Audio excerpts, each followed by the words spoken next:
overall, how do you think the defense responded tonight? I think that was a great response from us. We emphasized it all week that we just need to do our job, be ourselves, and I thought we did a really good job of that. Yeah, I'm really proud of the guys out there for playing. That safety almost felt like it was inevitable. I mean, you were backed up as far as you could be backed up. The crowd was going crazy. What was it like to be on the field in that situation, and then what did you see from your teammates who got in there? Oh yeah, no, you just got to keep your poise for sure. Everyone knows that you're licking your lips when you see them that backed up, but you got to just keep doing your job, stay in your gap, and that's what we did. And eventually, it worked out for us where we got some penetration and we were able to get him down in the end zone. Did this game and the game before kind of remind you at all of maybe some of the previous years where one day the offense had to step up for the defense, and then maybe the next game the defense has to take over because the offense is struggling? Yeah, I mean that's how football is. Some nights, one side of the ball may be doing better than the other, and great teams just keep going. You just play. You help out the other side. When the defense was struggling, the offense had our back, and I thought the offense did fine today. We had their back to any time they need. So yeah. Justin, how would you summarize the first two games as a team overall? Just what you guys did. Not bad, but plenty of room for improvement. Yeah, I think we can see that we trust each other, we love each other. We're playing hard, but we just got to clean up little things here and there and just keep trying to get better week by week. And then how do you feel about the game coming up against Kansas State?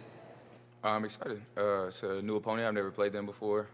They got a great team. It'll be a good matchup for us this early on in the season, and we're looking forward to it. Wally, what was the conversation at halftime? What did Coach Brennan say to you guys before taking the field for the second half? He just said, lean on me, our brotherhood. We like family, so lean on each other, and we have each other back, and just fight for one another. Just fighting for the brother next to you. Like I fought for Stooks fought for me. Just fighting for everybody in the locker room. Wally, what do you think led to maybe some of the struggles, especially early on, being able to move the ball? I mean, our line was doing great, and I just felt like we wasn't putting drives together. But I just feel like our line was doing good. Just the balls wasn't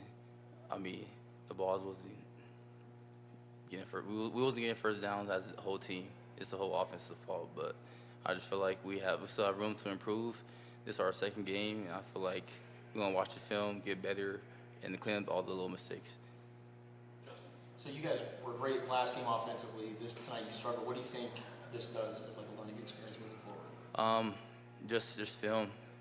We saw what we need to improve on, and I felt like as a whole offense, we have a lot of film that was no looks we got on the defensive side, and we was working through it. But I just feel like I love how we just came out the second half and adjusted to our mistakes we making in the first half, and just start getting first downs, moving the ball. It was really the first time we saw Kedrick get going. What do you make of his play and what he brings to the running backs? Kedrick, I love Kedrick. He like my little brother, but he just a physical downhill runner. He's a freshman, so he just brings the energy to our running back room as a whole. And I feel like when he scored, like everybody went crazy because like Kedrick, he's just a special guy. Paulie, I guess Corey was unable to play tonight. When did you find out that you would have maybe a bigger role than last week, and how did you approach that opportunity? I just feel like that. Kedrick and Speedy helped me out. We would all have equal amount of snaps. It was unfortunate that Bill went down, but we have the running backs in the room that could. It's just like me. Like we could all make plays. So it feel like Coach Carter recruited good, and like if Bill go down, we have Kedrick. If I go down, we have Speedy. It just everybody in our room can play.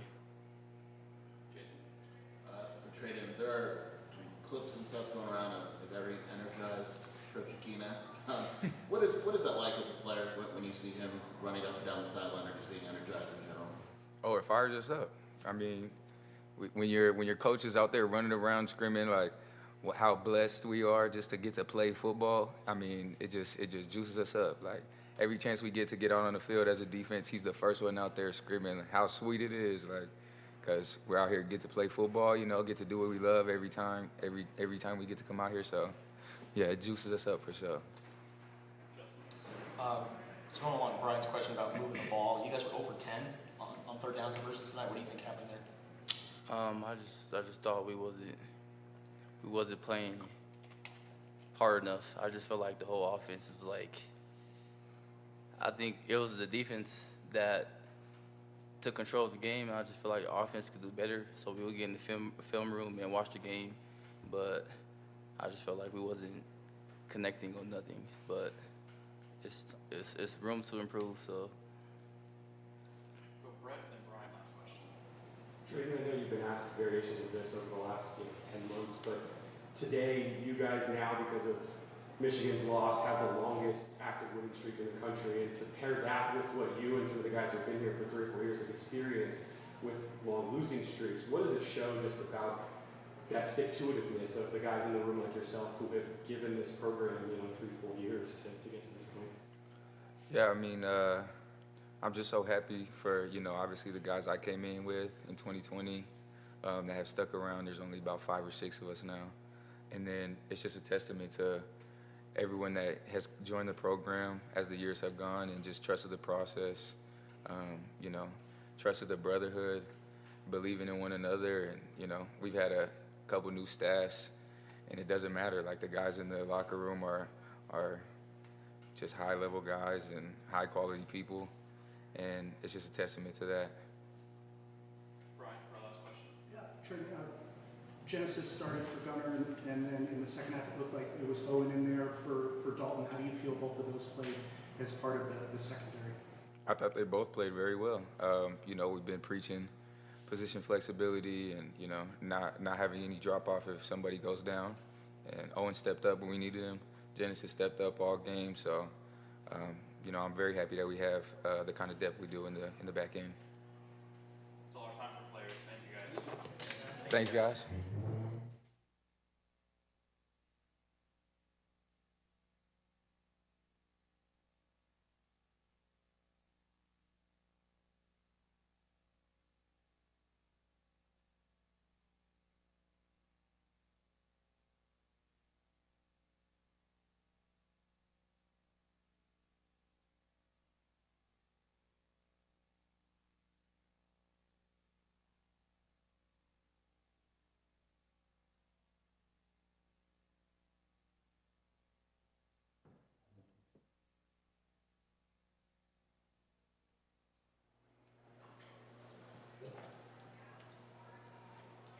Give me a thumbs up in the back and the camera, good. Okay. Any questions for Coach Brown? Let's start with Justin. How do you think the defense responded tonight? I thought they responded really well. Held them to 10 points, shut them out in the second half. I thought I was really excited about that. Held them to a field goal there after they got some good field position. So I was encouraged by it. Looking at both games on both sides of the ball, what do you think? You're the two-question guy. You're the two-question guy. Okay, go ahead. But last game, offense was great. Tonight, Yeah, not so we got to much. put it together, huh? That's what I would say. You know what I mean? Like, we kind of had struggled finding rhythm offensively tonight, which is something we'll go to work on. I was really happy with the response, especially coming out of halftime. We're down 10-6, I think, and we came out, we got a stop, and then we got a score, so there's a lot of good stuff like that. And then I think the score, and then we got another stop, and then I think we didn't get it down there that far, and then we punted and we downed it. So there's some good team football in that sequence there. I think I give credit to Northern Arizona. I thought those players played their butts off, and I thought their coach did a great job. Jason and Michael. The offensive line looked different tonight than what we saw last week. What can you tell us about how it looked and then just in general the performance? Yeah, we had a couple guys that we had to get in there. because a couple guys were unavailable. And so, you know, I think we need to evaluate that on film and see how it looked and see if there's anything we can do schematically or formationally that gives us a better chance to find some rhythm. I also thought they did some good stuff. We made some plays. We popped some runs when we needed to. We had some good pass protection and hit some throws. But I think the consistency wasn't what we'd like it to be. Michael and Brian. You guys were 0 for 10 on 3rd down in this game. What do you think? Oh was my going on? goodness, I didn't know it was that bad. Oh, that hurts. Obviously, we're going to have trouble beating anybody if we're that. You know, so that's something that we have to go to work on. Brian. So NAU had a much different game plan than New Mexico as far as defending T-Mac, and you only got a couple targets, a couple catches. How do you feel it was as far as spreading the ball around, both for the receivers and for Noah looking for other guys? I think that's a combination of both things. I think that's a combination of our ability or like inability to consistently protect, and then also, you know, giving Noah a chance to distribute the ball, you know, as much as he needed to. So, you know, like I mentioned earlier, I think NAU did a good job of, you know, what they did schematically, and you know, we've got to go back to work. You know, it's game 2, and I'm happy as hell we're 2-0, and we've got a big football game Friday night in a short week. So we got a lot of stuff to figure out in a short window. Gentlemen, the red polo back row. So for these last 2 games, you combined for almost 20 penalties altogether. What are you trying to do during a short week to clean that up? That you are absolutely right. I was pleased that the penalties tonight were a little more football penalties and not of the variety that they were last week, which to me were kind of discipline penalties. We had the one late hit on the quarterback. You know, sometimes those get tricky. You're trying to get there, but there was way too much of that. And I think, you know, that what we're going to learn, and hopefully not the hard way, is that we have to play football the right way, or it's going to cost us an opportunity or cost us a game. And, you know, those lessons are hard to learn, but it's good to learn them when you win. Janet Fink in the back. What did you tell your offense at halftime, and also what did you make of the Kedrick response session? Say the last part. Kedrick? What did you make of Kedrick response Oh. session, and also just the... I was so happy for him. It's his first college touchdown. And that was just fantastic. And I thought he did a really nice job. He had some nice runs. He ran hard. I think he gave us something in the second half. We got going a little bit. And to see his big body turn the corner and outrun everybody was awesome. And then offensively, I think the biggest thing that we've been emphasizing all week is just doing your job and being really focused on the details of that and not trying to play outside the framework of that just because we didn't get a first down or just because we didn't score every time we touched the ball. You know, that part of it, like, that's football. Like, they got guys on scholarship too. You know what I mean? So, like, handling that the right way in the moment, that, like, stop worrying about the score or stop worrying about the outcome and just play this play right here. Just do what you're supposed to do on this play right here and we'll be fine. Justin in front. So among the players out was Ja'Cory, and the ESPN broadcast said it was like a clearing issue. Yep. What happened? Well, so there was a concern raised about his eligibility, and so we're just being overcautious with that, and so we made that determination yesterday. Gentleman on the right here. With Ja'Cory out, how important was it to have Conley in there and the way he led the running game? No, it's great. You know, I think I have a lot of history with that young man, and he's just an awesome human being and an awesome player. And then you combine that with Speedy and Kedrick, and I think that, you know, it's a really good group. And so I was excited to see all of them kind of contribute tonight. And I think you know, seeing the confidence that Quality's playing with is really exciting. Jason and Brian. Noah seemed to be not a little uncharacteristic for him tonight. Do you think it was something NAU was doing, or what would you attribute that to?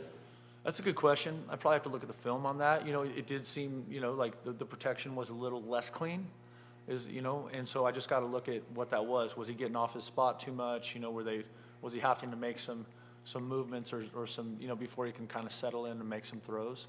And so we'll look at that and get back to work. The kid's an awesome player. I'm not worried about Noah at all. Brian and Michael. What was your halftime message just overall to the team? It was the kind of what I mentioned a minute ago about the offense. It was just to the whole team, like, stop worrying about the scoreboard. Just play. play. And I think that's a hard thing for young people nowadays. Like, they're so outcome focused, and there's a process to winning a football game.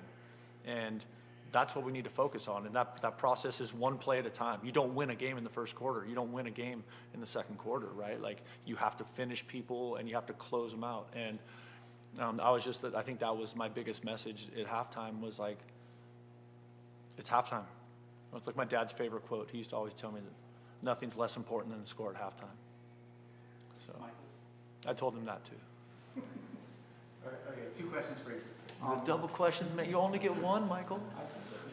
I'm just kidding. What do you got? So what was the thought process behind putting Ryan Stewart in the starting lineup at tackle? Because he just had a little bit more experience and just a little bit more steady. And you know, I think Lotto's going to be a great player. He's just really young. You know what I mean? It's like he was at the senior prom 6 months ago. Even though he's a big man, he's still a young man. And so he's got, you know, he's developing. And there's a developmental process to getting good at college football. The other one, they brought a lot of guys up to the line, showed a lot of pressure looks from the outside. What were the discussions about what you guys were seeing and maybe like how to try to counter that? Yeah, that was, you know, they had done a little bit of that last week. It was hard to evaluate. We didn't know if they were going to choose to play T-Mac like that. You know, we thought they would probably try and double him, which we got some of that. And so it was a little bit of cat and mouse game like that as the game went on. You know, and we hit a couple throws and then we missed a couple throws into that. And it's one-on-one throws. And if you catch it, it's a big play. And if you don't, you're punting. Gentleman right here. And McMillan coming off the historic game last week, what was NAU's defense able to do to just limit his touches? Well, like, you know, I think it's a combination of all the things I've already talked about, like the protection, the movement of Noah, some of that stuff. I think that part of it is something we have to evaluate. You know what I mean? They did push some coverage to him at times. They did a good job. They doubled him some. They bracketed him some. And so, you know, giving us obviously we want to do everything we can to, distribute the football so that people can't just lock in on him. But then he's also our best playmaker, and we got to give him a chance to make plays on the ball. Last question to Brett in the back row.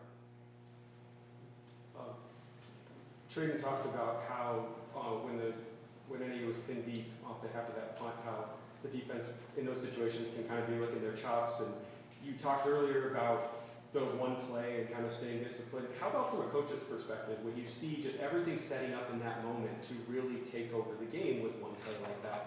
How is that perspective for you and your assistant coaches, knowing that if you guys just do this one thing, the game is going to sort of flip on its axis a little bit? Yeah, it sounds so simple. You know, like one of the number one calls from down there is deep ball.